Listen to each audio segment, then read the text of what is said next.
Welcome to the Quick Time Event Podcast. I am one of your hosts, Josh, and as always, I am joined by my partner in crime, John. That's me. The Quick Time Event Podcast is a chance for John and I to get together each and every week to talk about all of the nerdy things that we love. This week, we're going to be covering at length the $7.5 billion bombshell of Microsoft's official acquisition of Bethesda Softworks. But before we get to that, John, how have you been? What have you been up to? Well, I just finally, after months of it being wrong, fixed my computer clock. Oh, so nice. That's exciting. Oh, what was it? How did you fix it? I looked it up, and apparently if you go to date and time in the settings, you can force it to resync. And it had not synced since December. Interesting. So I don't really know why it doesn't automatically sync always. Yeah, because I'm on the internet. You would think that like once it's synced the first time, it wouldn't have to resync, right? Like what? Yeah. How did it? Because it wasn't off by much, like 1 or 2 minutes. It was off by like a month and a half ago or so. It was off by 1 minute, and I was like, "What the hell?" And now it's been off by 2 minutes, and I was getting annoyed because I could tell it was going to be 3 soon. Now, I know that there are some devices, and I learned this because the same thing started happening with my desk phone at work once. And with some devices, they actually measure time by the electrical current. I learned. I've heard of that. And yeah. so if the electrical current isn't just right, it'll start to lose time, which is what was happening with my desk phone. It was over the course of 3 or 4 months, I got behind by 10 minutes. It was ridiculous. It's so weird. But yeah, I don't think the computer clocks run like that. So I don't know how it became desynced, unsynchronized, I guess. I wish I had an answer, but I do not. Well, now you won't be surprised when I start the podcast. Maybe I still will be surprised. But now I won't be caught playing a trumpet mouthpiece at my dog. That's fair. Now I'll just be surprised by the loud noise that suddenly comes out of nowhere. Didn't really do that much in terms of games and stuff. I played more Spider-Man, and it just makes me want to go to New York so badly. Especially because I focused on and I'm sure I'll kick myself because I'm going to unlock more stuff to do. But I went and got all the backpacks and all the sightseeing stuff. Yeah. So that's all done. So I just did a shit ton of exploring. The entire map or just the ones you've been in? All of Manhattan or just all of Manhattan. Oh my, okay. Yeah, that's something you did. Yeah, so I miss traveling so much. And New York's a really cool place, and really I want to go back. Yeah. Please. I want a bagel. I want a New York bagel. As you keep playing that game, you're 100% right. You're going to unlock more to do. Well, I already unlocked the research labs. Basically, while I was looking around and getting all this stuff, he kept on being like, "Oh, I should check out the research lab." And I was like, "Okay, it's going to be a weird little thing that I can go and tinker with." Didn't realize that it meant that it was going to unlock research labs all over the city. If I had known that, I would have done that one extra mission. There's probably 2 or 3 more things like that. Sure. I kind of figured. But it is kind of nice because now the map doesn't feel so overwhelmed and cluttered. True. So yeah, I did some more Spider-Man. Spider Cop did his thing because I got all the towers up. They had a little celebration. Good time. Didn't watch any Marvel movies because the person I'm watching with was very, very busy. So I'm hoping that we'll get caught up and maybe do 3 before the next podcast. Because we're getting to the new stuff for me now. We're entering phase 2. And as we've discussed before, phase 2 is where I started to fall off. So yeah. I'm excited to do that. We're almost done. We finished Ant-Man and the Wasp yesterday. So now all we have left is Endgame. I guess Endgame and now Far From Home. I always forget about Far From Home, but... Oh, right. Where are you watching the Spider-Man movies? I had purchased Homecoming a long time ago Okay. on the Google Play Store. So we watched that on the Google Play app. And I don't know where Sure. we're going to watch Far From Home. Probably Amazon, if I had to guess. Okay. But Yeah, it's something that I'm going to need to figure out because I don't think it's on any streaming services that are like not rent or buy this specific thing. nope. Not as far as I know. That's fun. That's great. That's great. Love it. Otherwise, yeah, just more One Piece. Always more One Piece. One Piece will be the ever relevant topic for the next year. How about you? What have you been up to, my dude? So you mentioned Spider-Man. I put out my my top COVID-19 travel destinations in video games video on YouTube on Saturday. Take you go. through, I think, 12 different games for your viewing pleasure with exotic travel destinations. Spider-Man's New York, honestly, at least as far as Manhattan's concerned, is probably the best iteration of New York. I would agree with that. Yeah. Like, I can't think of another game that's at least modern games that have done it. The other game that I had in the video, I'm spoiling my own video, but I had GTA 4 included in there too with Liberty City. Sure. But like Liberty City in the year 2021 is nowhere near as impressive as it was back in 2008. No. But Spider-Man's New York is really, really great. Like, I mean, obviously you're a superhero and there's not really that much that you're doing from a side mission stuff is superhuman side mission stuff. You're not like going to a pub, or you're not like necessarily walking around Central Park or like that kind of stuff. But a lot of that swinging stuff, around Central Park. at least all the outdoors stuff is faithfully created in that game. Yeah, I visited places that I've been to in real life, and I was like, yeah, that's accurate. That is 100% what this was like. That was the vibe, and that is the appearance of everything around it. Right. And I know that GTA 4 was technically one GTA ago, but I kind of want them to go back to Liberty City. Like, I don't know what GTA 6 is going to be, but I want them to go back to New York because I want to see their recreation of New York City now. Yeah. with technology like 20 years later. Right, because GTA 4's Liberty City, it didn't only have Manhattan. It had Bronx, it had Queens, and it had... Did it have Brooklyn? Yeah, I think did it have Long Island? No, it was Bronx, Queens, Brooklyn, Manhattan, and then it had New Jersey was in it too. Just the whole state? Just a little piece of it. I guess technically okay. Newark or whatever, but Okay. They explored the area around it, much like how Los Santos, or I guess in GTA 3 San Andreas, it was actually San Andreas. Like, they had not only LA, but then I think also San Diego and San Francisco were sort of in that game. But like, they've done that before. So I'd like to see them do that for New York. I'd like to see like a true representation of what that city is from their point of view. I don't know that's what they're going to do. I mean, we haven't heard anything about GTA, and can you believe that GTA 5 came out in 2012? It's almost been gross. 10 years. Yeah.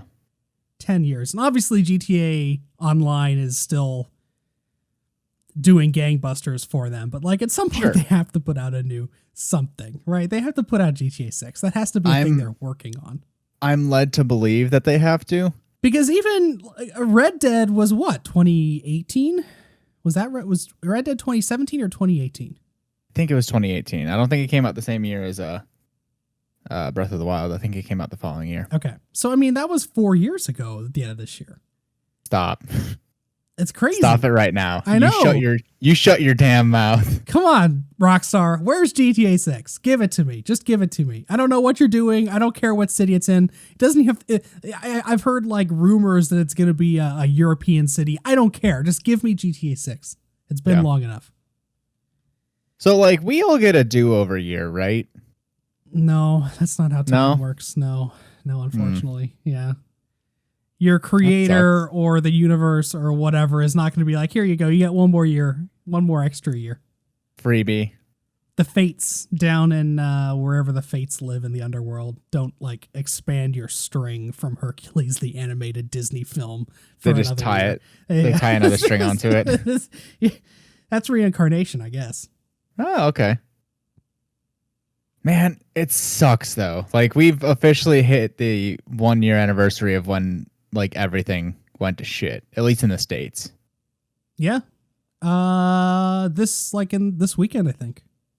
Yeah, because about this time last year was when I was either on or finishing up or starting one of those, a big road trip across the country to help a friend of mine move. And I was like, damn, I haven't left my house since. Yikes. Well, I hope that the light at the end of the tunnel, I think, has been around for a little bit. I think we're like maybe a quarter of the way to that light. Yeah, it's getting bigger. It's getting bigger for sure. Like as of like last October, there was no light. It was complete pitch blackness.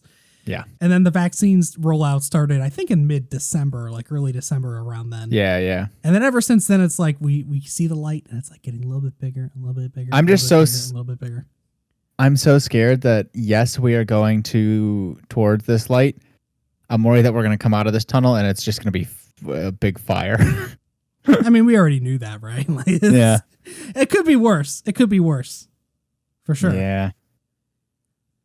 Anyway, sorry, I kind of hijacked that. What else have you been up to? Yeah, so I put out you released your video. I released the video that is up on YouTube. If you don't mind, go check that out. If you haven't already, drop me a nice smash that subscribe button and that like button. Hit the little alarm bell. Do like, all comment, the YouTube subscribe. If you wouldn't mind, it helps channel visibility and all of that for sure. That's why everybody says it on YouTube, because it's proven to increase viewership. It's not just a meme. It came from like a place of logic, believe it or not. It's true.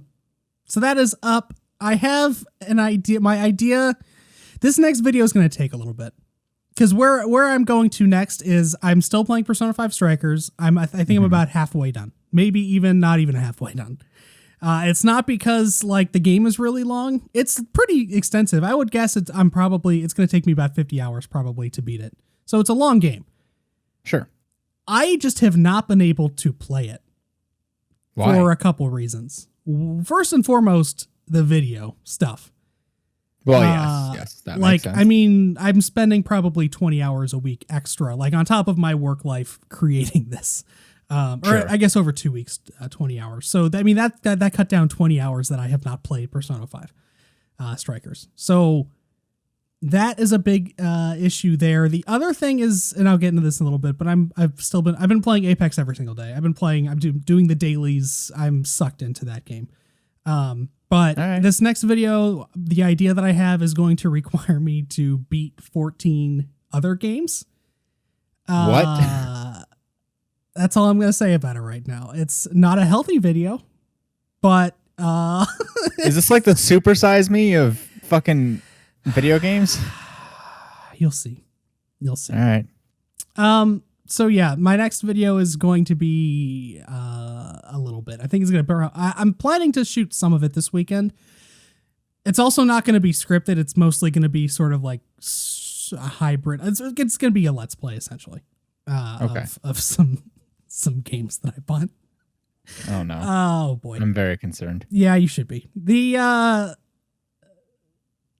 The other thing that I mentioned with the Apex is for like the last 2 years, I feel like I've been on this kick of like, I don't play multiplayer games anymore. Like I'm all towards, and over the last, since January, I've totally relapsed. I play Apex Legends every single day. I play it for like maybe 45 minutes is all it takes to get through all of the daily challenges that I need to like rank. Because I bought the Battle Pass back in January. Yeah, and now I feel compelled to play it every day because I have the Battle Pass and I want to unlock. Yeah, you the invested. Stuff on the Battle Pass. That makes sense. And so like I played for probably 45 minutes a day, which is again time I'm not spending playing Persona 5 Strikers. Which I mean, it's not like I'm not really enjoying my time with Persona 5 Strikers. It's just I feel like right now I'm trying to multitask 8 different things. Sure. So it's been a struggle. Luckily, again, there's not really much going on right now. Like It Takes Two is the next game I'm going to play. That comes out in like 2 weeks, I think. Can't wait for that game. And even that game's not going to take very long to be. It's not like that's going to be a huge 50-hour game like Strikers is. So And after that, it's Mass Effect. So, like, I got time. I'm not worried about the time aspect. I feel bad because I feel like I could be playing more games. But I also ended last year playing probably like 15 or 20 games in the span of 2 months. And I'm kind of burnt out on that for a little bit. That's very valid. So I really love Strikers, though. What I like most about it is that there was no time wasted almost. Because in Persona 5, and with really all the Persona games, the enjoyment that I get out of those games comes from the relationships between the characters. You don't necessarily love doing the dungeons or palaces. I mean, I like it. I like the combat a lot. Yeah, they're good, but like, I wouldn't say that's what gets you to come back. Not necessarily. It's a mix, but not the primary thing. Sure. The thing that, so what really drives a lot of my enjoyment is from the character relationships and the dynamics between all of those characters. The issue with the mainline Persona games is that it takes 75 hours to develop those relationships. Yes. With Persona 5, at least with one character in particular, you don't get her until hour 70, and then she's in it for like 20 hours after that, if that, after that. And so like there's some relationships or there's some aspects of like some of the interactions that leave you wanting more. Yeah. Strikers, like the relationships are built. They don't even like, even for a game that's releasing on a Nintendo platform, they do nothing to like help ease you into like that experience. They're just like, here's these characters, this is how they are. Like if you didn't play the original game because you're only on the Nintendo ecosystem, that sucks for you because you don't have any idea how these characters work. So they just throw you right in. Like if you, it's immediately, it's 6 months after Persona 5 ends, you pick back up with them and they just take off. Like the all of the interactions are great. It's just more of what you get in Persona 5 with the other Persona games. So I really, really am enjoying that experience. I wish I could play it more. And I'm going to play it more with spreading this next video out, but hopefully I'll be much further along next week. I want to double what I've done in the last 3 weeks in this next week. That's my plan, at least. That's a goal. It sounds like a lot, but it's really like playing 15 hours instead of 5 hours. So it's not like it's a big ask, but that's fair. Yeah, I'm really enjoying it. The combat keeps getting better. It's hard. I didn't think it was going to be this hard. I did not expect it to be hard. I'm playing it on normal. It's really like there's a lot of tanky damage, and then there's like a lot of the enemies, at least the boss characters, are tanks. They have so much health. Sure. And you don't have that much SP. You don't have enough like mana to like really do enough damage to them. You run out of mana pretty quick. Can't do all your magic. Yeah. And it forces you to switch between the characters when you're in the middle of the dungeon. But then there's also like, there's some of the gameplay stuff that I'm not in love with. So you can leave the jail at any time. And whenever you leave the jail, you immediately gain back like all of your health and all of your SP. Okay. When you leave, but there's no time system. Like there's no time that passes. So as soon as you leave the jail, you can just go right back into the jail. Okay. And so like there's no penalty to leaving the jail. There's these checkpoints along the way where you can fast travel between different parts of the jail. And so like there's no reason to not leave the jail. I just wish there was like a way to just skip that part and just restore my health and SP in the middle of the jail. Like a safe room. Yeah, basically. Because leaving the jail is a loading screen. On the PS5 it's very fast, but if I'm not sure how fast it would be on a Switch. But leaving the jail is a loading screen, and then you have to go back into the RV, which is another loading screen, and then you have to go back into the jail, which is another. So there's 3 loading screens to go from out of the jail and back into it. Yeah, that's annoying. So that's annoying. It's not immersion breaking or game breaking. It's just like I wish there was a way for me to just bypass all of that loading and get on with it. But yeah, it's hard. The weakness system the Persona weakness system can cause some headaches, like with enemies downing characters unexpectedly. Sure. One thing that I kind of fucked up on is I didn't have a persona with a resurrection ability, and there are very few resurrection items lying around. Uh-oh. So I had to do a couple boss battles a couple times because I fucked up my persona fusions. But otherwise, it's been really fun. Want to play more. You still have Mothman, right? No. I'm fighting a lot of Mothman. I want to send you screenshots because there's so many points where I'm fighting like 50 Mothmen at a time. Oh my god. There's and then there's a boss moth because there's like mini bosses essentially or strong personas which are big. So there's like a big Mothman and then there's like 40 little Mothmen floating around. It's horrifying.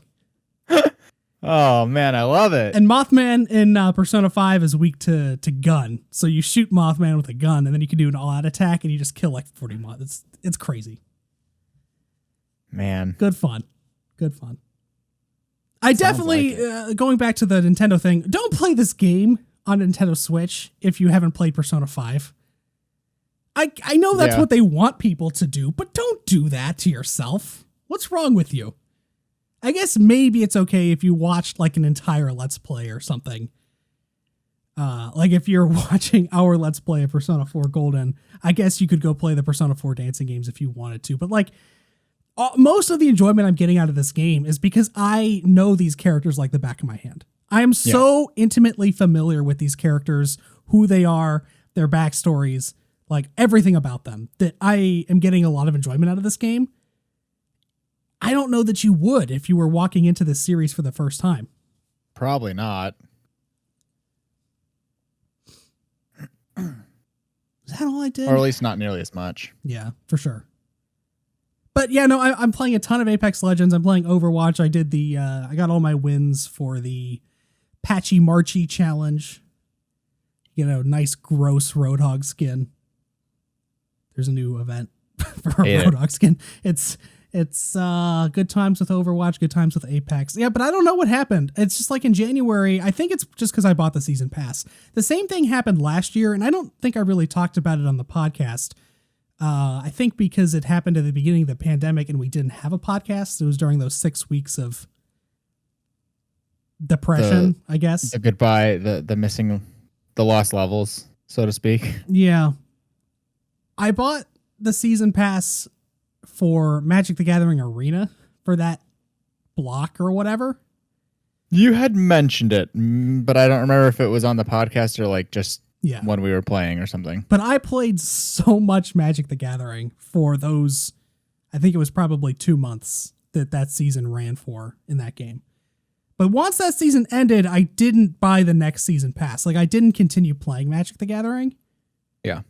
Because I felt like I got my fill. I don't know if that's going to be the same thing with Apex, where it's like I just get in for this season, and then when the next season rolls around, I want to continue or not. I think that might be a question that maybe determines my future enjoyment of like how I'm going to proceed with games from here. Because I do kind of feel like I've flipped a little bit from last year. It definitely feels like it from an outside perspective. Yeah. I mean, I put so much time into Apex Legends, and I mean, I've been playing Overwatch consistently for years now, and I'm still playing it weekly at least. But Apex Legends is now every day on top of Overwatch. So, I don't know. I'm really enjoying it though. I wish I kind of want to move over to PC. I know I'm going to be shit at it. I don't know. I don't know either. I don't know. That's a call only you can make. I don't know. WandaVision's wrapped up.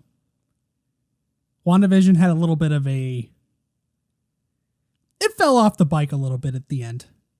Through 8 episodes, I would say it was like 8 to 10. There were even 10 out of 10 episodes, like 8, 9, and 10s. That last episode was like a 6.5, maybe. Oh, yikes. There were some things that just didn't land, or just some things that just didn't feel earned, or some things that just wrapped up too quickly, or they just kind of put a bow on and moved on.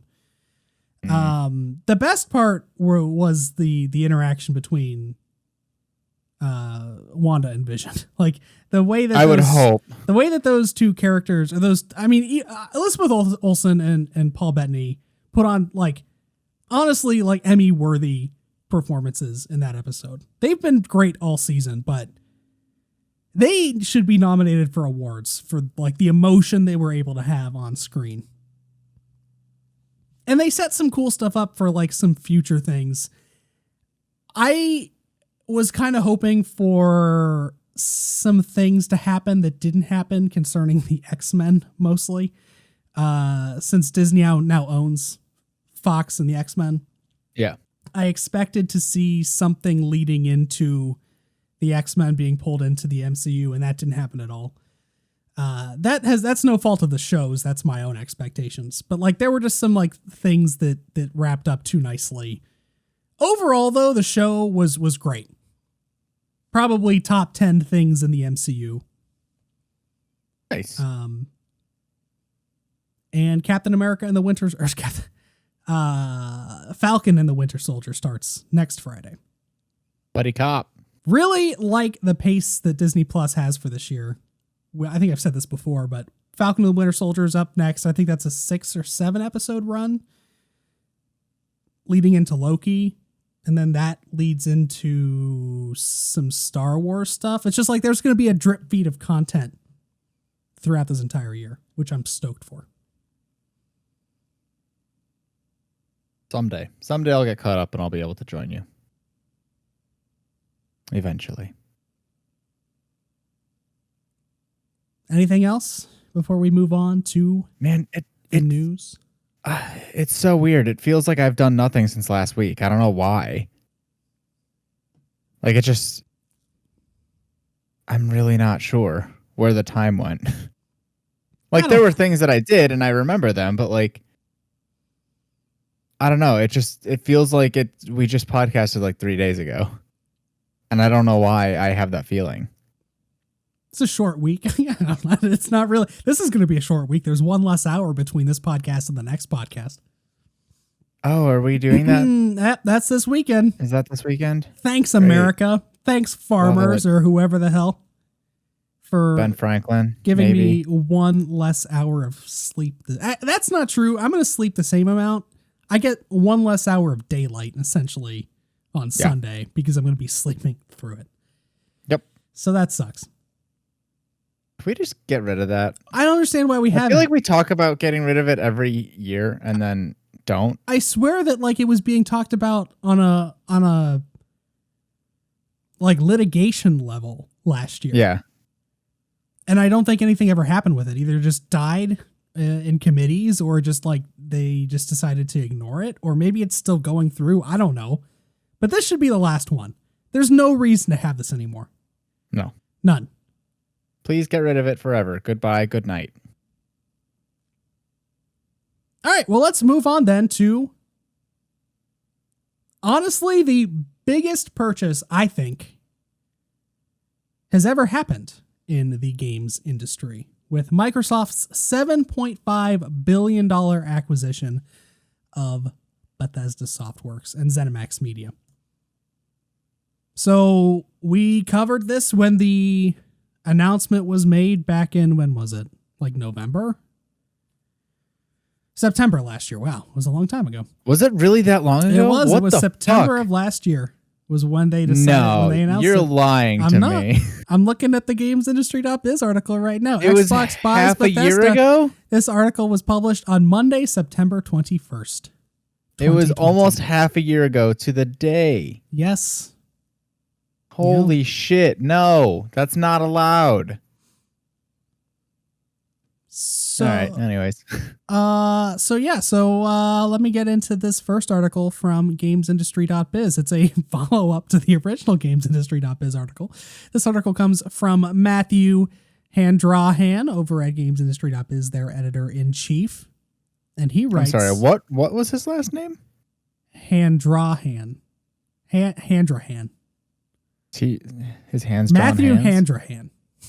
I guess. Handrahan. Handrahan. Because English is stupid. Love it. Microsoft confirms... never mind. Microsoft has completed its $7.5 billion acquisition of ZeniMax Media, the parent company of Bethesda Softworks, and Xbox boss Phil Spencer has confirmed that some future games from Bethesda will be exclusive to Xbox. Hold on to that thought, we'll get back to that. The deal was agreed between the two companies in September last year, but its scale raised the potential for problems with gaining approval from regulatory bodies. Last week, the European Commission decided not to oppose the deal. With today's confirmation, it is clear that the SEC has also allowed the acquisition to go ahead. Now that everything is official, we can begin working to deliver more great games to everyone, said Xbox boss Phil Spencer. This is the next step in building an industry-leading first-party studios team, a commitment we have to our Xbox community. With the addition of the Bethesda creative teams, gamers should know that Xbox consoles, PC, and Game Pass will be the best place to experience new Bethesda games, including some new titles in the future that will be exclusive to Xbox and PC players. Let me stop there. So basically, for the last 6 months, this deal had been approved, or this deal had been confirmed by the two parties. They sent it through whatever regulatory bodies they needed to with the European Commission and the SEC here in the United States, and both of those bodies agreed that it's okay. Which, is that just like how do they figure that out? Like what do those meetings look like? Is it just like 5 dudes in a room that all look like Mr. Monopoly handing each other bags of money, being like, yeah, this seems okay. This is fine. This is good. Or do they actually do, like, is there research done? Is there like, I'm sure that obviously like Phil Spencer and Microsoft and Bethesda probably presented testimony or some sort of like argument or whatever in favor of it. But who's doing the research? Like, who is looking at this from a monopoly standpoint and is like, okay, this is fine. This is fine. Whoever it is, I can almost guarantee you does not understand how the games industry works. That's right. Because a lot of times they're dealing with, I mean, I guess business is business, but like we're talking about pretty specialized business. Yeah, a little bit. I guess it's the same thing with like Disney buying all of the fucking stuff that they've bought in the last 15 years.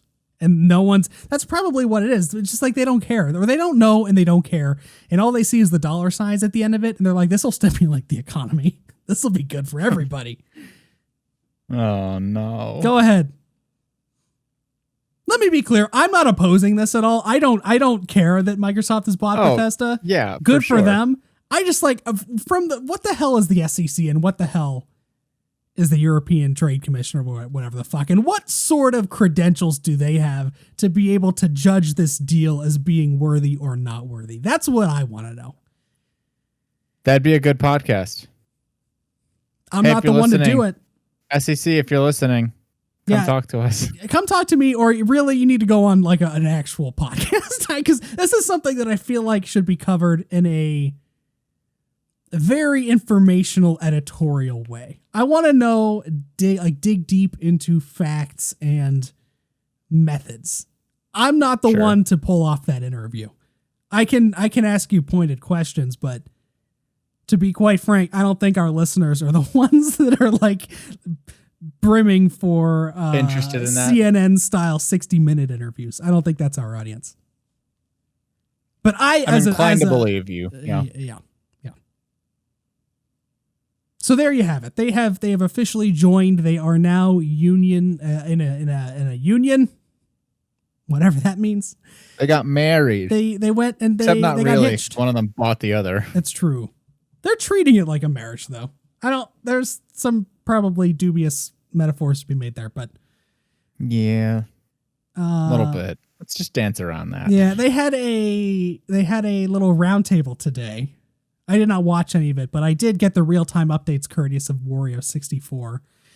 And they seem happy, I guess. Everyone at the table seems happy. They're a nice couple. They're so nice. How did they look you so guys good meet? together? Oh, you guys, you worked on Morrowind. Okay, that's nice. Good for you. You met at work. Okay. Oh, okay. That diamond's 7.5 billion. Wow. How many carats is that? Everyone. It's every carrot. It's all the carrots, madam. All the carrots. Hey, you think that you own diamonds? You don't. Microsoft bought it without telling you and put it all together into the biggest carrot ever. So probably the biggest piece, or I guess the this what would you call it? The soonest impending piece of this deal. What is the word for that? The first thing that's going to happen from this is Microsoft putting Bethesda games on Game Pass. This article is coming from Polygon.com. Mr. Owen Good over there has listed the 20 Bethesda games that will be available on Xbox Game Pass tomorrow even. So here they are. They are, if I could open this thing, Dishonored. I know that. Okay. Dishonored, Dishonored 2, Doom, like PC 90s Doom, Doom 2, Doom 64, Doom 3, Doom Eternal, Fallout New Vegas, Fallout 4, Fallout 76, Prey, Rage 2, which I forgot was a game, Morrowind, Oblivion, Skyrim, The Elder Scrolls Online, The Evil Within, Wolfenstein, The New Order, Wolfenstein The Old Blood, and Wolfenstein Youngblood. Odd that Wolfenstein The New Colossus is not on there. Also odd that Fallout 3 is not on there. Yeah, that was a little weird. I'm just so happy that I can finally play Skyrim somewhere. Oh, you know, I've been wanting to play that game, and it's just so hard to find like a console that run. You know what? A toaster. I can't even find any kind of like piece of machinery anywhere that runs that game. Nope. But now I can play it. They just don't put it on anything. I know. They're just hoarding it for whatever reason. Why is it vaulted away in your Fallout 76 vault? Put it out. Yeah. Bethesda. Come on. Let the people have what they want. Do we at this point now blame Xbox when they release that for a sixth time? Like the next time they release that, because it's going to happen. Yeah. Do we blame Xbox or do we blame Bethesda still? I don't know. Yikes. So that's a great list of 20 games there. I mean, looking at that, you have probably, I mean, all of them are there, with the exception of Fallout 76. Probably The Elder Scrolls Online and The Evil Within and Rage 2. All like 16 out of those 20 games are monumental games. Yes.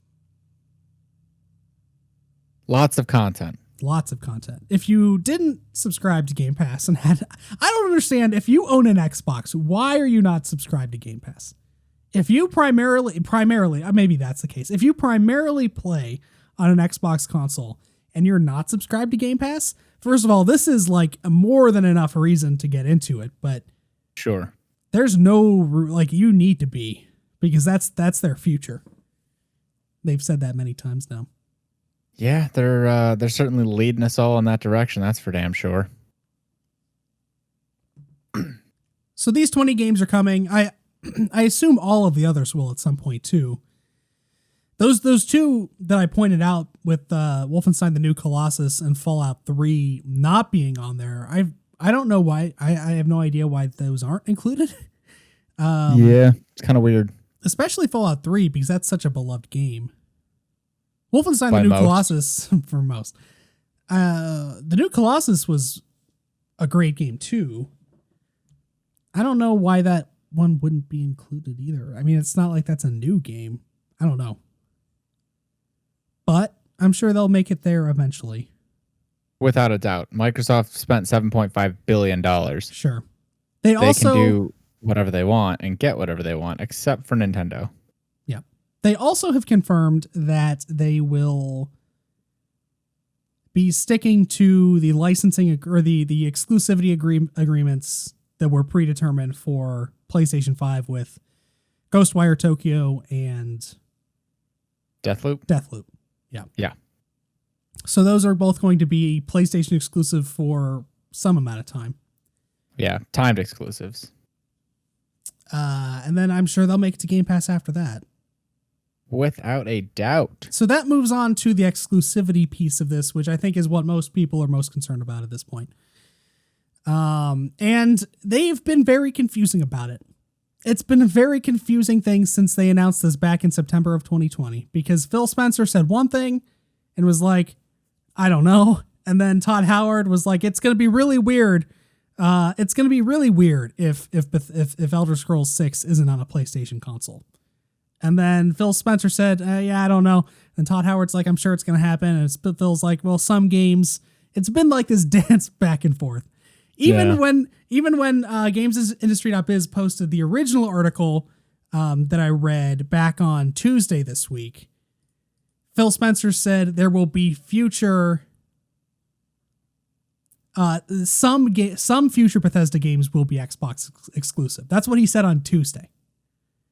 Fast forward to today, though, during the roundtable, and this is what you said. This is what you get. The truth comes out. The truth comes out. Phil Spencer stresses exclusivity in ZeniMax deal. This also comes from GamesIndustry.biz from Brendan Sinclair. Microsoft is increasingly comfortable leaning into its messaging that future Bethesda Softworks titles will be exclusive to Xbox and Game Pass platforms, judging by comments made in a Bethesda Xbox roundtable discussion today. We have games that exist on other... I have cotton mouth, and it's unfortunate. We have games that exist on other platforms, and we're going to support those games on the platforms they're on, Xbox head Phil Spencer said when the topic of exclusivity came up. There are communities of players. We love those communities, and we'll continue to invest in them. And even in the future, there might be things that have either contractual things or legacy on different platforms that we'll go do. But if you're an Xbox customer, the thing I want you to know is that this is about delivering great exclusive games for you that ship on platforms where Game Pass exists. So there are communities of players. Again, we love those communities and we'll continue to invest in them. And even in the future, there might be things that either have contractual things or legacy on different platforms that we'll go do. But if you're an Xbox customer, the thing I want you to know is it's about delivering great exclusive games that ship on platforms where Game Pass exists. So to me, that says, unless it's something that is already predetermined, or if it's something like Elder Scrolls Online, which is either Elder Scrolls Online or Fallout 76, which is a games as a service, live service thing that's going to continue to be updated. Yeah. I don't think new things are going to be releasing on platforms that don't run Game Pass. I'm inclined to believe. Yeah, you're right. Yeah, I'm inclined to agree. But we'll see. Everyone just keeps on dancing around this. And like, yeah, Phil's getting a little more concrete with some answers, but still not 100%. No, I would agree. I think this is the most concrete thing that he's said so far. Oh yeah, for sure. And as the CEO of Xbox, obviously he gets the final say in this, I would think. But I don't know. I do think that the Elder Scrolls Online, I do think that Fallout 76, I think that some of the older games like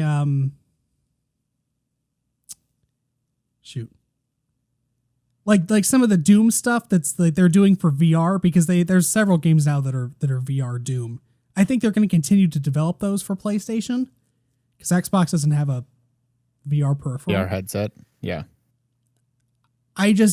From this statement, I think he's saying that exclusive games like Xbox this deal is about delivering exclusive games to Xbox players. Because he doesn't address PlayStation players here. He addresses Xbox players. He says, if you're an Xbox customer, this is about delivering exclusive games. So, I mean, obviously things can change. And the other X factor in this is that during this roundtable and throughout this entire process, they've gone to great lengths to say that that Bethesda is still mostly independent. Like Xbox is not coming in to tell them what games to make. They're not coming in to tell them creative decisions. Bethesda is still in charge of their IP and in charge of their games. Yes. Whether that autonomy extends to the platforms on which they're being released is up for debate. But yeah, at least so far as now, Bethesda controls their IP.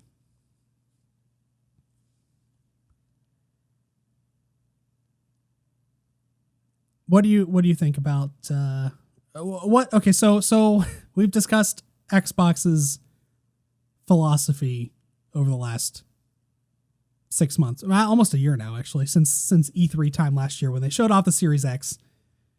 We've been trying to figure out what their philosophy is. Obviously, it's Game Pass. Yes. But how does this factor in, especially if if they're going to be exclusive? It feels... I think the word I want to use is that it feels a lot more aggressive than it has in the past. Because, like, for the longest time, it felt like Phil Spencer would get up on stage and, like, almost, like, yeah, he was there for Microsoft, but it felt sometimes like he was there just for video games in general, if that makes sense. But, like, now it really feels like he's, I mean, clearly focusing a lot more on the Xbox user base. Like, I feel like for the longest time he was saying, "Oh no, we want stuff everywhere. We don't want exclusivity. We want everybody to play everything wherever they want, blah blah blah." But, like, now it really feels like they're like, "No, we want you to play on Game Pass. Wherever Game Pass is." And if they make some kind of deal or agreement with Sony or Nintendo where Game Pass is on their systems, then cool, that's fine. We're back to where that mindset was of everybody having access to everything everywhere. But obviously those two companies have not signed on to do that. So, like, is this his way of saying we've reached out to them, we've tried to get Game Pass on other systems and they're not doing it, so now we have to maybe play hardball and make things exclusive in order to have that leverage? Yeah. It makes me wonder what their end game is. Yeah. I do think that Game Pass is still their end game, and if they could figure out a way to stop making hardware, they would. Because Microsoft until the Xbox, Microsoft has really never been a hardware company. They've made hardware in the past, and it's never worked out. Like, you have like the Surface is like the only thing that's stuck around. The Surface laptop, keyboard, tablet, whatever the hell. Yeah. That thing is like the only piece of hardware other than, I guess, the Xbox. Because, like, you think about when the Zune was around for 5 years before they discontinued that. I forgot about Zune. I don't know that they've ever really made desktop computers. They make software. They've always been a software company at heart. Yeah. I think that if they could get out of making Xboxes, they would. For sure. Yeah. Because it's a lost cause. They don't need to, especially if you're starting to factor in cloud gaming. Like, there's no reason to make Xboxes anymore. So it makes me wonder if they really are all in on Game Pass, like, as a, like, I think that I guess this is muddy, because I think that they do think that Game Pass is their future. Yes. I think they've been very clear about that. But I don't know where they're at with the Xbox.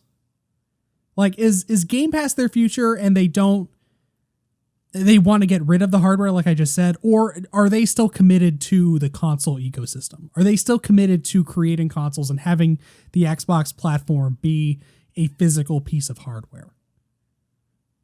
That's what I'm not sure on. But something like this with this acquisition leads me to believe that maybe they are still keeping their foot in that ring. Like, they're still dipping their toe in that pond. Yeah. Because you're right. They've been for the last 6 years or so very gung-ho preaching console agnosticism and play anywhere and cross-play, cross-progression. We play nice with other ecosystems. But by buying Bethesda and then coming out and saying this is about exclusives, we're now in a different place. Very, very mixed message. It's very different. And this might be competition. Because Sony, I mean, we look at Xbox calling this exclusive, but Sony's been doing this now for years with exclusivity agreements on third-party games. Most of them are timed, but they've been doing this. I think the first one was like No Man's Sky back in 2015 or whatever that was. Yeah, it's been going on for a while. So they've had these exclusive contracts with games coming to other ecosystems or to other platforms later on for several years now. And since the launch of the PlayStation 5, they're doubling down on it. 2 of Bethesda's games are timed exclusive on PS5. Like, this is something that Sony has been going at hardcore. And I wonder if this is Microsoft being... This is like the Cold War. Like, this is them building nukes to match Sony's nukes, basically. Yeah. Like, okay, well, we'll do this too. Until you finally decide to sign our armistice and let Game Pass be on your system, basically. Yeah, it's leverage. It's their nuclear deterrent. So I don't know. I'm really still confused about what Xbox is. What do they want to be? Do they want to be Game Pass? Do they want to be Sony? Do they want to be Nintendo? Like, do they want to be in this? Like, what are they striving to be? Where do they want to go? Do they truly want to be everywhere? Do they want to figure out how to get onto the PlayStation platform, onto the Nintendo platform? Or are they fine with the way it currently is with having a PC user base, moving on to mobile, having your console space be occupied by the Xbox? Are they fine with that? Or do they want to reach the 110 million people who bought a PlayStation 4 last generation?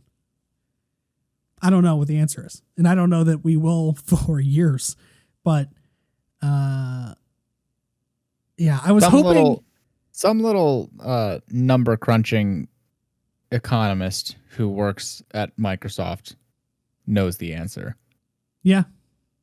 I'm sure there's a bunch of people that do. Phil Spencer knows. He knows where they're going or where he wants to take them. And I guess the other thing is, I mean... Because Phil is like, you're right, where he was sort of like the good guy for a long time, and not that he's not a good guy now, but for the longest time he was like just another gamer, you know, like he came out on stage and he was wearing his stupid Battletoads t-shirt and he would be like, hey gamers, what's up, gamers? That's what I'm used to. I'm used to my buddy Phil, and now it's like now CEO Phil feels like up. It's like now it's bully Phil. But he's been around for a long time at Xbox. He's been there since just after the launch of the Xbox One. It was probably, he came on in 2014, maybe 2015. Yeah. So he's been there for 5 or 6 years now.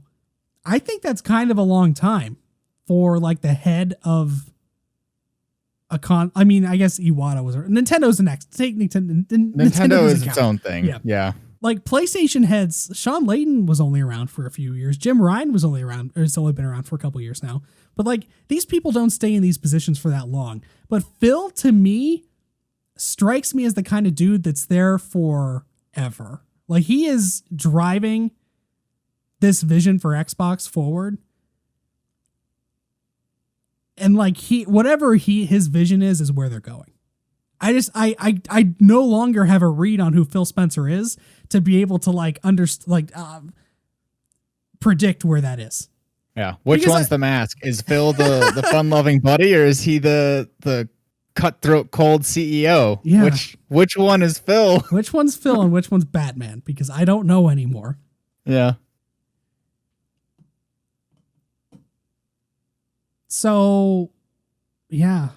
I don't know. It's so weird. Like because there's the other piece of this is we're not going to know for years. Even with Bethesda, we're not going to know. They're saying, I'll get to this part in a second, but we're going to hear a little bit more from Bethesda later this year. We know though, unless they shadow drop Elder Scrolls 6 at the end of this year or Starfield at the end of this year, like they did with Fallout 4 back in 2016. a long time ago. There's no Bethesda game that's coming out soon. No. At least a year or two away is the next Bethesda game. Other than Ghostwire Tokyo and Deathloop, which come out this year. Like, we know those two, and we know they're both PlayStation exclusives. But we don't know what's next for Bethesda Studios. We don't know when that's coming out. We don't know when most of the other games being worked on by studios like id and Machine Games. I get Machine Games is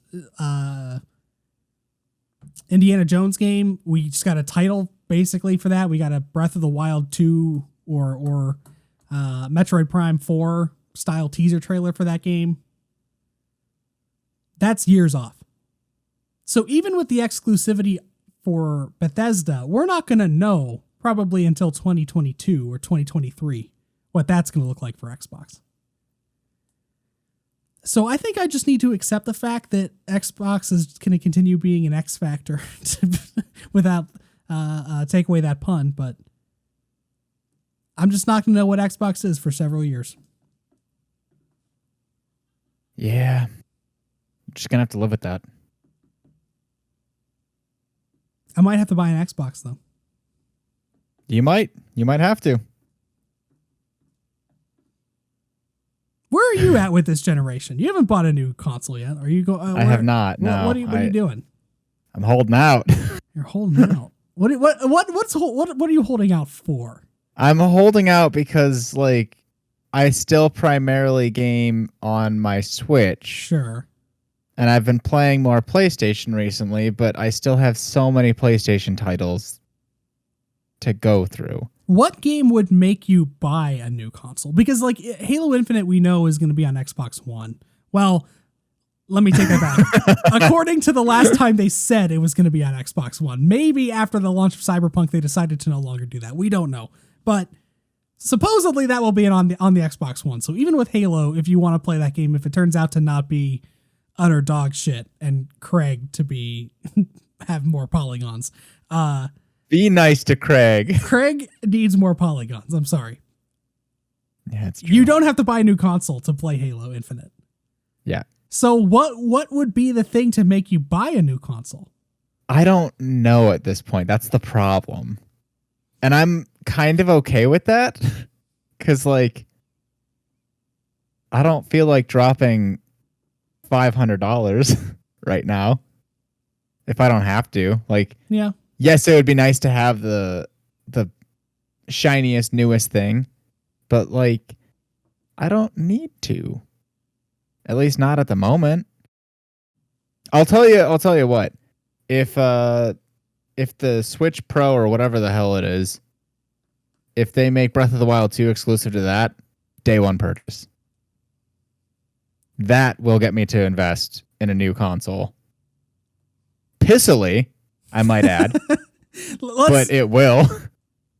We still have one more thing to talk about with Bethesda, but real quick, let's jump over to that topic with the Switch Pro. We talked about that, 2 weeks ago or last week? It might have been last week. It was sometime in the last 2 weeks because Nintendo had their show and then Pokemon had their show and everything's just a fucking mess now. Right. Let me pull up Discord because you linked that in the QTE discussion. Yeah, there was some Nintendo-based Twitter account that had posted about, like, we're getting crazy detailed specs about this fucking thing that Nintendo keeps denying exists. Okay. So who is like a 7-inch OLED screen, Samsung, all that stuff. We've been over that.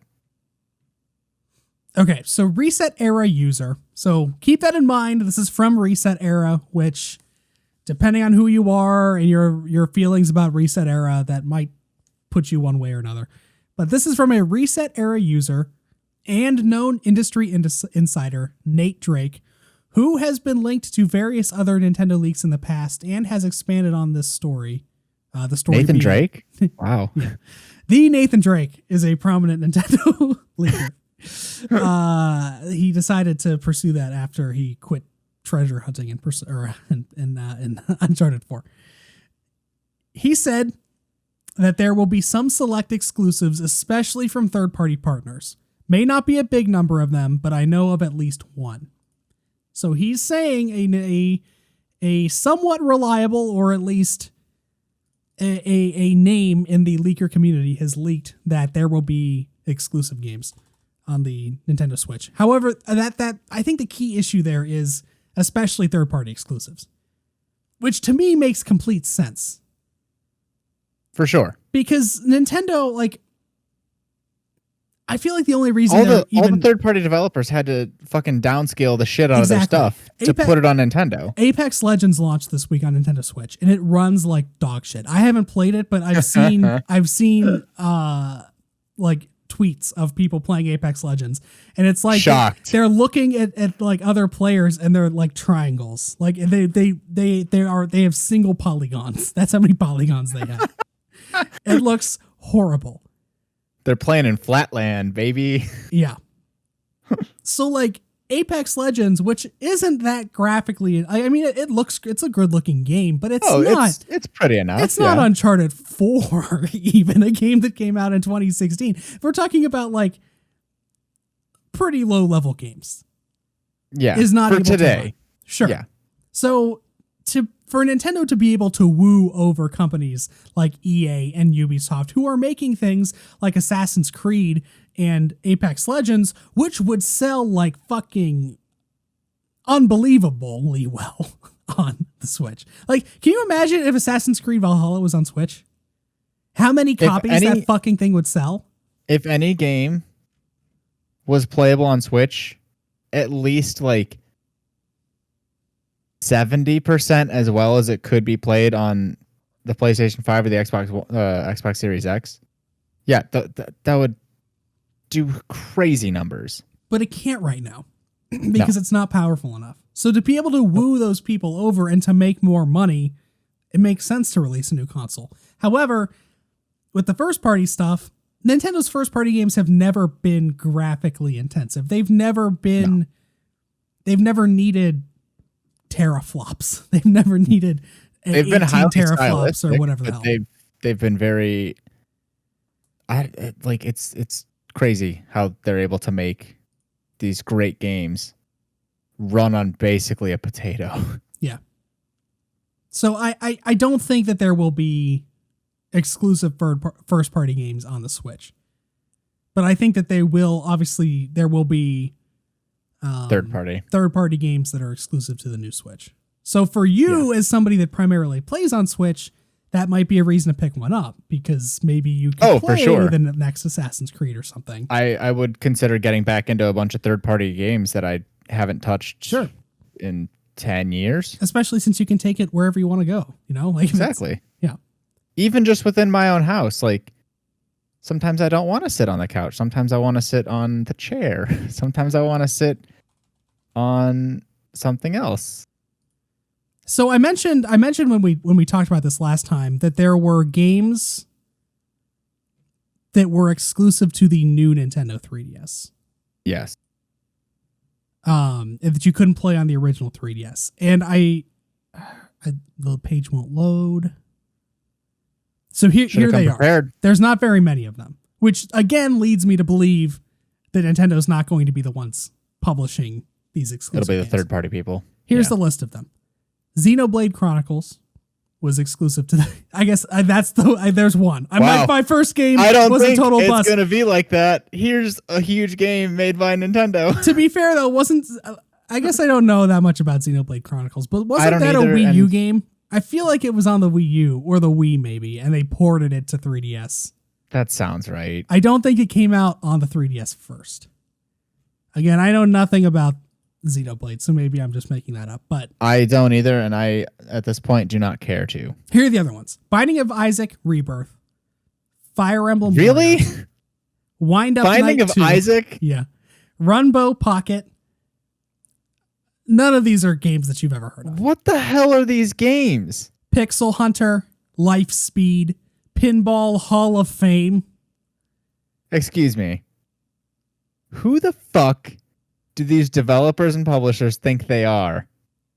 You never heard of them? An exclusive game for the new 3DS. Yeah. And then there were a lot of games that were enhanced. I don't know what the fuck Sure. enhanced even means on a 3DS. What the fuck what does that mean? If you make a fucking pinball game And it can't run on the original and it can't run on a goddamn regular 3DS, Can you imagine? shit should run on a goddamn SP. Right? What the hell are you doing? Yeah, it's pinball. Yeah. Now I'm mad. There were too many lights and sounds. But moral of the story, other than Xenoblade Chronicles and Hyrule Warriors, I guess, which neither of those games, to my knowledge, were created for the 3DS. Those were both things that came after.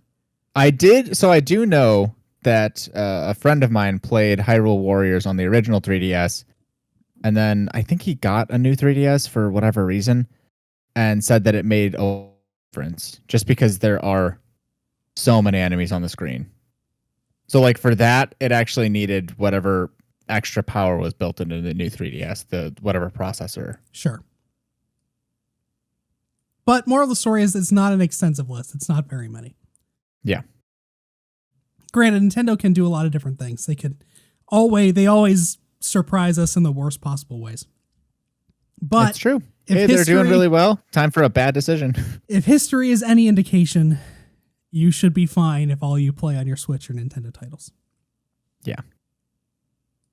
And indie games, which, sure. except for those fucking 10 you listed, right? Pieces of shit. If you're fucking pinball junkie, you better get yourself a new Switch, or else you're not gonna be able to play it. Probably. Switch Pro, 4K 4K output when it's docked. That still drives me crazy. I mean, okay, You know what? granted, let's go past that. 8K. You don't need Nintendo Switch Pro, first console to output to 16K. Why does that exist? Why is that on I have a box right here. Look, you can see it. There's a PlayStation 5 box right there on the stream cam. You can see it. There's a little Oh, okay, yeah. There's a little thing that says 8K resolution compatible. Fuck off. What is that even on there? Go to hell, box. What am I going to play in 8K resolution in the next 5 years? 10 years even, maybe. And it's not going to be on that thing. It's going to be on whatever they release next. Because whenever 8K actually becomes a thing, it's either they're going to start a new generation or they're going to do a PS4 or a PS5 Pro or whatever. And it'll be native 8K resolution. Get out of here with that 8K bullshit. It's so annoying. So let's go back to Microsoft and Bethesda for one more second. Because sure, Xbox has confirmed a happy couple. Xbox has confirmed that it's going to have a summer event, and we'll include more Bethesda news there. This article comes from Rebecca Valentine over at IGN. Xbox has confirmed is planning a summer games event of some kind this year, and Bethesda is heavily involved in its planning. During today's roundtable discussion, their honeymoon. yeah. Their reception 8 months later. It's COVID. They're waiting. During today's roundtable discussing the recent Xbox acquisition of Bethesda, Xbox marketing general manager Aaron Greenberg and Bethesda's global marketing and comms executive Aaron Losey confirmed that they were in the planning phase for an event sometime this summer that would include more news about what the partnership between the two companies would entail.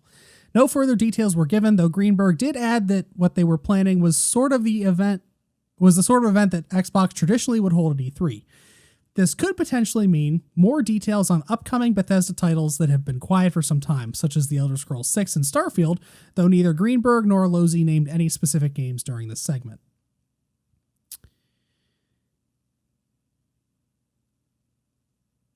So, Xbox is having an event this summer. I can't believe they're having an event this summer. Who could have thought? Who would have predicted a games industry event during the summertime? I can't believe it. Wild. Innovation happening right before our eyes. E3 has confirmed, by the way, that there's not going to be an in-person thing. We mentioned that they were planning one, or they were trying to decide what they were going to do. Since we last talked about it, they said they're definitely not going to have an in-person event. E3 is dead. Long live E3. But Xbox is going to have this event this summer, and Bethesda's going to be at it. This proves that E3 is dead, though, right? I think so. Because like, if Bethesda and Microsoft have their own event, what the fuck would E3 have? I don't know. Square Enix? My thought was that with E3 doing whatever their digital thing was, that they would still be the host of these events, like these presentations or whatever. It would still be branded as E3, even though no one was actually at a convention center in Los Angeles. Yeah. But by the way this article sounds, is they're planning an event for this. Microsoft is planning an event. They're not going to, it's not E3. They would have just said, we're at E3 this year. We're going to be at E3. Yeah. But they didn't say that. They said they're planning at their own event, which is not at E3, which then leads me to believe that if Microsoft's not going to be at E3 and Bethesda's not going to be at E3, which was a third of E3 at this point, as with Sony out of it, maybe like even like 3/5 of E3 at this point, there's no E3 left. No. So yeah, I think E3's dead. At least what we know E3 to have been as of 2019. Goodbye, E3. Goodbye, old friend. Pour one out, whatever you're drinking. I've got this raspberry Giant Eagle seltzer water. I'll pour it out into the cup that's right here so it doesn't go over my keyboard. I was about to be very upset with you for that mess. I have no more water. Wait, there's a drip. There you go. That's on the floor now. So yeah, I think E3's dead.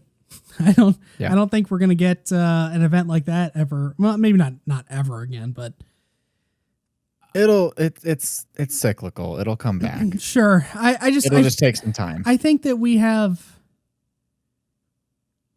This is the exact same thing that we saw happening with cable.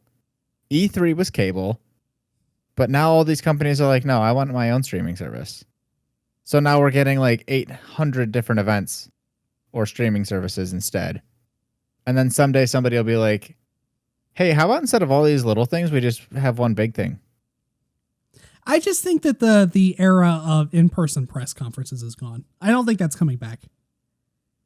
You might get one here or there. For like such a tech-based thing, that's fine.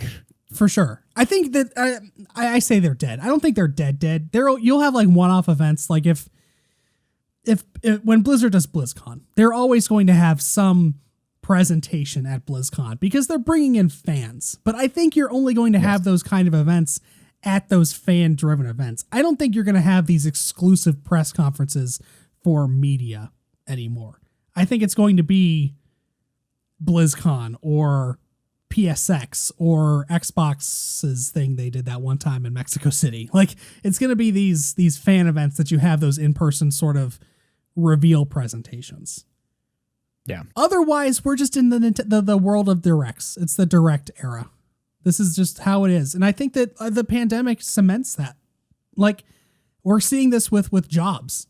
There are jobs that even after the pandemic ends at some point, knock on wood, there are going to be people that are still working remotely because they don't have to go into the office anymore. Like, we've proven that we can do this. It's possible for a year. And we've seen that these presentations, by and large, have been way better over the last year and a half, or I guess year, being strictly online. The direct works. Wheeling out a fucking Forza car every year on Microsoft's on the E3 stage we don't need that. We don't need PlayStation or Xbox or EA or Ubisoft to spend $5 million renting out a convention hall and putting on a trade show. We don't need that. So, yeah. Further confirmed by our final story for the evening, which I must have closed because it's not on here anymore.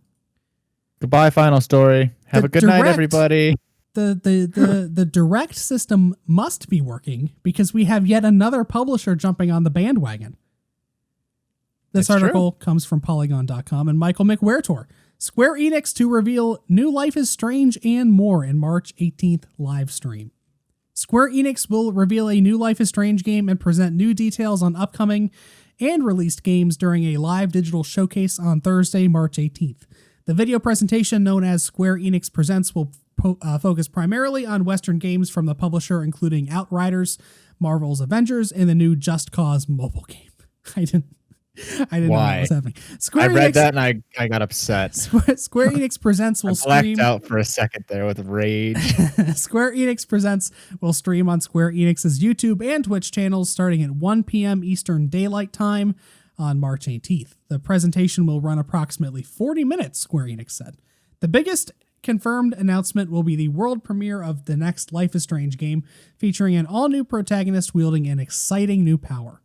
Other games that will be discussed during the presentation include Outriders, Balan Wonderworld, Marvel's Avengers, Just Cause Mobile, and an unspecified game from Taito.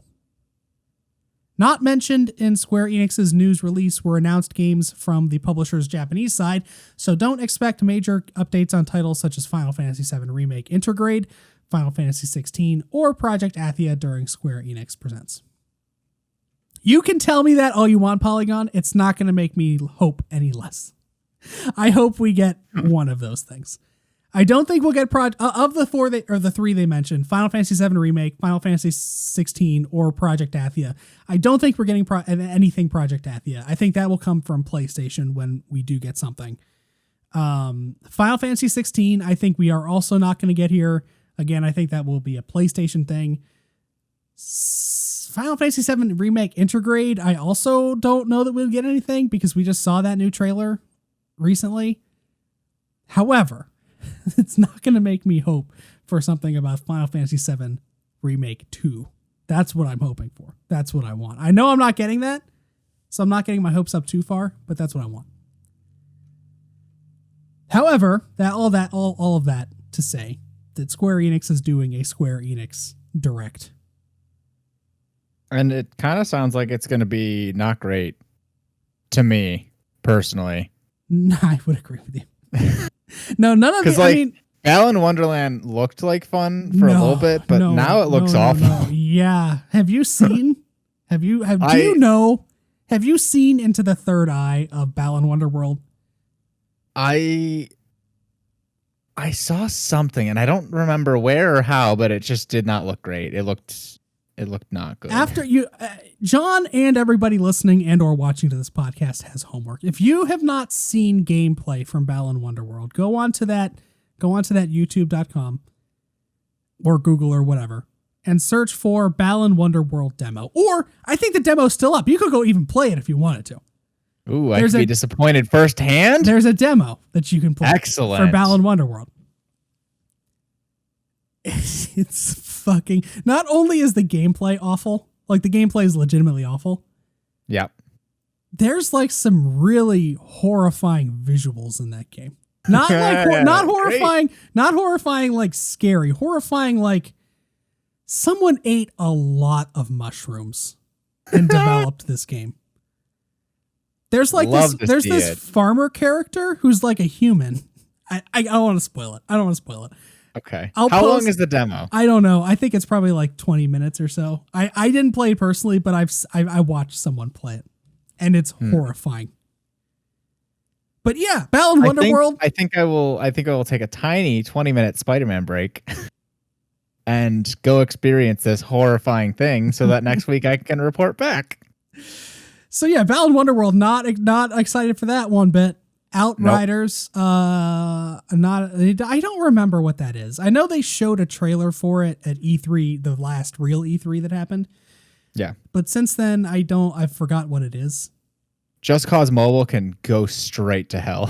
I don't need another Just Cause game, period. I definitely don't want it on a mobile platform. Yeah. And Marvel's Avengers can just die at this point. It's a dead game. It's not coming back. I don't care. Like they're releasing the PS5 and Xbox Series X update soon, I think. But they've done nothing to fix that game. They've done nothing. They've gone to no lengths to actually fix the issues with that game. They've actually made it actively worse. I didn't include this article in this show because I don't think anybody plays Avengers or cares at this point. But last week, they put out a roadmap or like a press release for their next update, which is going to make grinding longer. That's what everybody likes. They did their marketing research. They looked at all of the player data, and they decided that the reason people were having issues with the end game, which the issues with the end game is that there is no end game. The reason people were upset that there was nothing to do is that people were leveling up too fast. That's the issue. So instead of leveling up fast, we're going to make you grind longer on repetitive tasks, so you artificially spend more time in the game doing the exact same thing, so you take longer to get to the end game and thus don't have a problem with it because you never get to it because you quit before you get there. It's fucked up. That's scummy in every way, and just like this game is going nowhere. There's no way that this makes a comeback like Final Fantasy 7 or Final Fantasy 14 or No Man's Sky did. There's just no way that happens with this game. Yeah. If they're actively destroying that chance, then yeah, I'm inclined to believe you. I just don't like so they've released one character, one DLC character, and then Hawkeye is the next one, which is like great. Hawkeye. And there's a part in Age of Ultron where Hawkeye is like trying to help people, and like I can't remember what happened, but there's a fucking robot flying around, and someone's like, "Hawkeye, help!" And he's like, "I'm just a dude with a bow and arrow." Like, yeah. He just says that, and it's like, Hawkeye is useless. Okay, he knows he's useless. I don't need him as a character. The next character that is planned, or the only other character they've really announced for this game, is Spider-Man, and Spider-Man is a PlayStation exclusive character. That one's not coming to PC or Xbox. Yikes. Which means like the next opportunity for them to make good on the community is a PlayStation exclusive thing, which is only a percentage of their user base. There's just no world where this game ever is successful. Kind of, yeah. Yeah.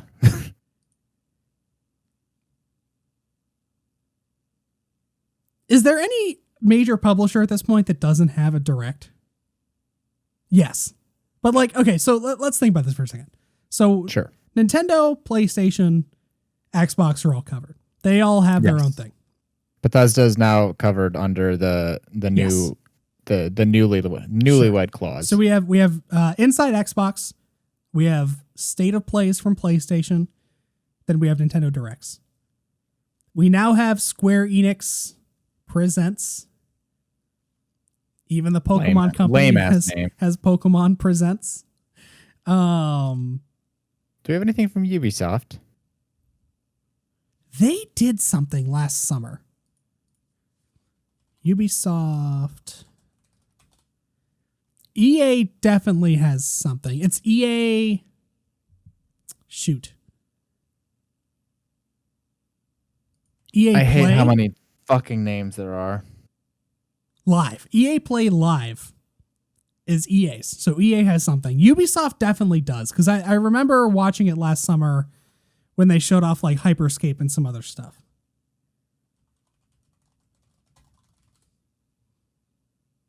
So Ubisoft does have one, or at least they've done something like that in the past. Sure. I think, does that cover major major Western publishers? Is there anyone else? Because Ubisoft, Square Enix was the last one that has Western studios. I guess like it does. From the major publishers. I guess the next step after that would be like a THQ Nordic, or even a the one that I always forget, that Devolver. I don't think Devolver has one. But they're like clear, they're steps under those other ones. I don't think there's any other Western publishers that would need one. I think everyone's doing something. Basically, I guess Rockstar, actually. But Rockstar, Take-Two rather, or whatever. Not Take-Two. Yeah, Take-Two, right? 2K Games, whatever. What Take Two, 2K Games, Rockstar, whoever's in charge over there, thing. whoever's in charge, whichever one's at the top of the fucking hierarchy chain, whichever company is, that they don't have one. But I think that would be it. Yeah. I think now from covered. the Japanese side, I would love one from like Sega. That'd be nice. I think that's really the only other one that I would look for. It's kind of surprising Sega doesn't have one. Yeah. I mean, they still have, I think Tokyo Game Show still happened recently, or I don't know when that happens, but it happened during COVID. Like that was still a thing that happened. I don't think it wasn't like open to the public like it usually is. Sure. I know they obviously do stuff there, and Tokyo Game Show and some of the other events that happen in Japan aren't usually really broadcasted to the West. Clearly. But I would love a Western focused one from Sega. For sure, Sega. Listening, Sonic, my boy. Because Nintendo does Make it happen. Nintendo broadcasts direct to both audiences. Yeah. I guess I don't know what PlayStation does. I don't know that PlayStation publishes directs in Japanese to their Japanese base, but Nintendo does. So why doesn't Sega? Come on, Sonic. Quit working on your movie for like 10 minutes and give us a direct. Talk to us, baby. Talk to us. When is that coming out? When's that movie coming out? Do we know? Is there a release date? Yes. Is Sonic 1 the thing that kicked off the pandemic, and then Sonic 2 is what is going to close the pandemic? I hope not, because it's April 8th, 2022. I don't want to wait that long. Yikes. Yeah, that would suck. We've got a maybe a Mothman museum to visit before then. Oh my gosh. I think actually I don't want to make that an Extra Life thing. I think that's just something we should do. I think you're right. I thought about it and I was like, this is whoever's in charge is gonna. I don't want to make them upset. I think this is just like, it's content that we can't pass up. I think it's just like it's mandated that we have to go do this. Yeah.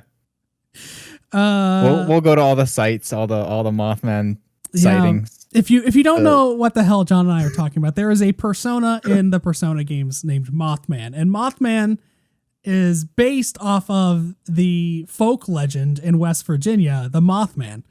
And there is a creature who is part moth, part man, who apparently killed a bunch of people on a bridge. Yep. In 19 something. And then he a couple years later went to Moscow and I think destroyed an apartment building, something like that. Or something. Yeah. Anyway, he's a folk legend, and there is a museum to him in West Virginia, right on the border of the Ohio River, about a 2-hour drive from Columbus. So it's a day trip. It's a day trip that we could just take whenever we wanted to. So at some point, we're probably going to go to the Mothman Museum and have a nice video about the Mothman on the Quick Time Event channel. Did you see? Not to derail this even further, but did you see the statue that's outside of it? I did. Yes. Did you see? I will post this later in the Discord. Join the Discord server. There's a GIF of the Mothman statue, and he has an ass. Oh no! Just a bare naked ass.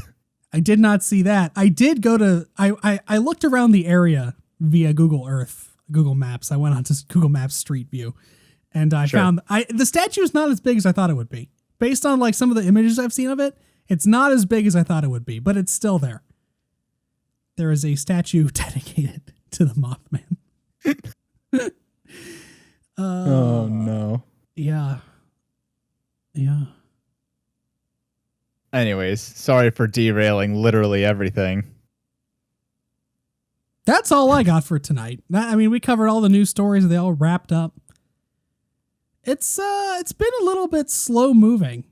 I think this might be our year. Like last year was just so fucking, like it was release after news story. It seems like CD Projekt Red gave us news stories every other week to talk about. Sure, they really fucking fueled the fire every time they spoke. Yeah, and this is the slow time of the year anyway. So I wouldn't be surprised if we have not too much news. I mean, we still covered an hour and a half or whatever, but I think our podcast for the next couple of months might be a little less than 2 hours, a little briefer than they normally are. Shorter. That being said, if there are any, we haven't done any evergreen topics recently, or if there are anything you want us to talk about, if there's any, if you want us to put together any recommendation lists, or we haven't done any like our top lists in a while, maybe revisit some of those. Sure. Well, we can talk about, well, something that I'm looking into right now is, cause I know a couple people who don't have any consoles or a nice fancy PC, but they have Macs and cell phones. So I have been looking at games that are available on those platforms to like kind of give a recommendation or a list of good titles that are available to people who don't have the most gaming intensive technologies available. Stadia. No. I'm never recommending Stadia to a friend. Game Pass? Is xCloud? Does that exist on Mac? I mean, it does. I don't know. I don't know. How does Microsoft feel about Apple? They were enemies for a long time, right? And I don't know that they care about each other anymore. Yeah. I mean, I guess I guess Apple probably still must, because they have their own operating system. Obviously, they want to sell Mac computers and they don't want Windows. They see an enemy in Microsoft, but I feel like Microsoft looks at Apple and they're like, "You used to be so great." It's the little brother syndrome. Where like Microsoft is looking and they're like, "Can you not do that?" It's not a problem, but it's kind of annoying. Oh, you're iterating on the iPhone again? Like it's the same thing you released 15 years ago. You're not doing anything interesting. I don't know. But yeah, if you have any topics you want us to discuss, let us know. Drop in our DMs. Or really what you should do is you should download Discord on your phone if you don't use Discord. You got to get in with the times. Discord is a big thing. Not everybody uses Discord at this point. Like, this is a mandatory thing. If you use technology, if you are listening to a podcast, you should probably have Discord. If I had to, I'm just gonna say it. So go onto the App Store. You're being shamed into getting a Discord. Go on your tablet, whatever. Download Discord. You can even use it in your browser if you don't want to download something. Go on to Google or go on to Chrome or Firefox or whatever browser you use, and just go to discord.com, create an account. And join our Discord server. Do it. Come join our Discord server and then go into the QTE discussion or QTE topics, probably the topics Discord channel, and tell us what you want us to talk about. And we'll talk about it. More than likely. Tell us what to do. We're looking to be told what to do. We want to entertain you. But yeah, come join our Discord server. Be friends. Plus, just come hang out. Yeah. We post fun things there, like Mothman. GIFs of Mothman. There's a picture of Mothman even. Oh, my. Anything else you want to discuss this fine evening, John? I think that wraps it up. All right. Well, if you have enjoyed this episode of the QuickTime Event Podcast, you can find the podcast on all of your favorite podcast services, as well as on YouTube and on twitch.tv/QTE podcast at 8:30 p.m. Eastern time on Thursday evenings. I did not mention that at the top of the show, but we have changed once again our Twitch handle. It is now QTE Plays on Twitch. So that is where you want to go follow us there. And then, as I said before, you can find us on YouTube and your favorite podcast services. Follow me on Twitter at Josh Clasen. John is on Twitter at John Kamenko. Join our Discord server, which is in the podcast description below. It's also in the YouTube description below. It is also in our Twitch panels. That is where you can find the link to the Discord server, which you should go join right now. I'll give you 5 seconds to go join Discord.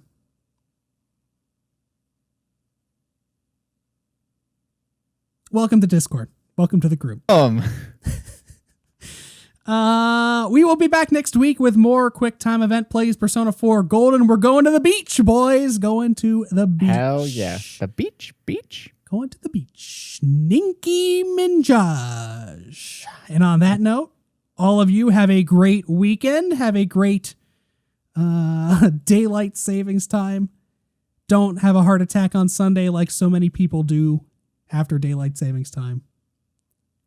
And join us next week for more quick time event. See y'all later. Good night.